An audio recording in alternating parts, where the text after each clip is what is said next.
Selamat datang di pembahasan kali ini. Pernah kepikiran gak sih, kenapa seruan untuk persatuan global di dunia muslim itu sering banget terdengar? Hari ini, kita akan bedah sebuah tulisan yang cukup menarik dari media Kafah Indonesia.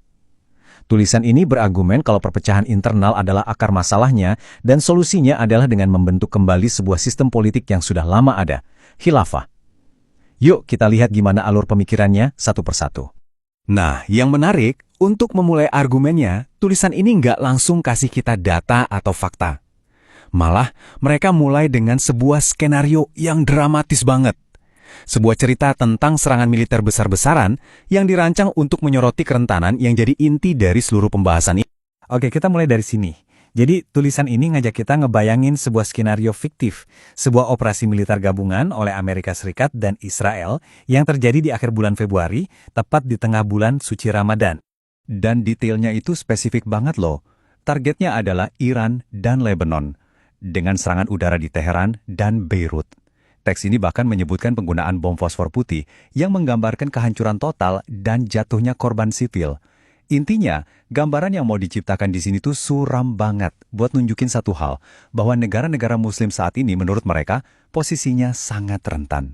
Oke, setelah skenario apanya, sekarang kita masuk ke kenapanya. Tulisan ini kemudian ngejelasin 3 motif utama yang mereka yakini ada di balik serangan fiktif ini yang katanya dilakukan oleh Amerika Serikat.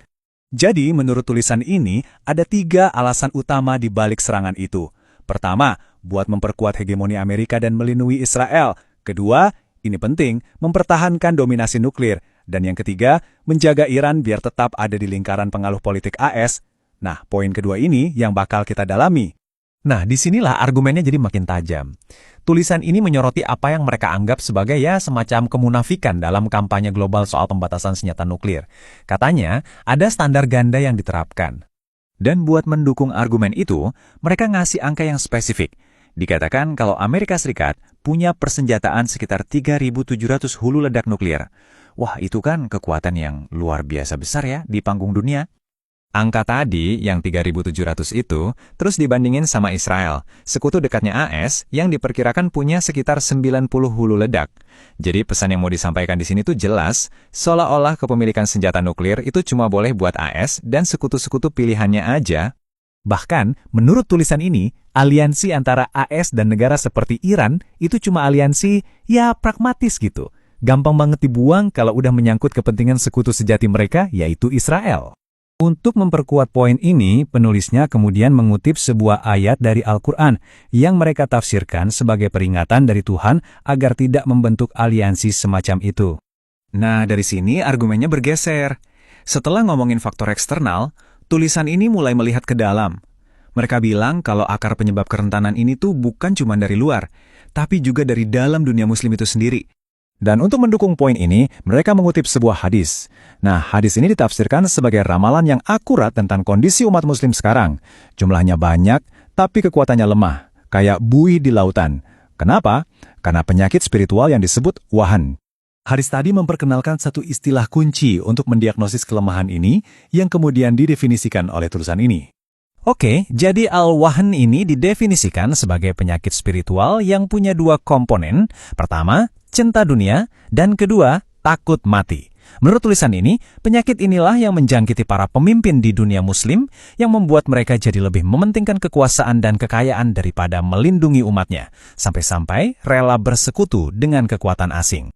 Oke, setelah masalah dan diagnosisnya dipaparkan, sekarang kita masuk ke bagian solusinya. Tulisan ini menawarkan jalan keluar yang dimulai dengan seruan untuk bersatu. Dasar dari seruan persatuan ini lagi-lagi diambil dari hadis lain yang menekankan konsep persaudaraan dan kewajiban untuk saling melindungi serta mendukung sesama muslim. Dan persatuan yang dimaksud ini bukan cuma soal spiritual loh. Menurut mereka, ini bakal jadi kekuatan geopolitik yang nyata. Coba bayangin deh, kalau bisa mengontrol jalur-jalur air strategis kayak Selat Hormuz, terusan Suez, dan Selat Malaka. Wah, itu kekuatan yang bisa menantang hegemoni kekuatan besar dunia. Tapi, persatuan ini katanya nggak bisa terjadi begitu aja secara informal. Butuh sebuah institusi, sebuah wadah yang spesifik. Dan inilah solusi puncaknya menurut mereka.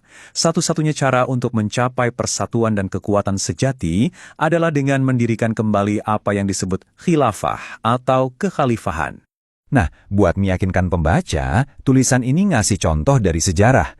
Mereka menyebut nama Khalifah Abu Bakar dan Harun ar-Rasyid yang digambarkan sebagai pemimpin yang berhasil melindungi umat dari ancaman luar. Ini dipakai sebagai bukti kalau khilafah itu, menurut mereka, adalah perisai yang efektif. Dan disinilah kita sampai pada bagian penutup. Menariknya, tulisan ini nggak ditutup dengan rangkuman biasa, tapi dengan sebuah pertanyaan yang sangat langsung dan, ya, provokatif. Sebuah ajakan bertindak yang ditujukan langsung ke para pembacanya.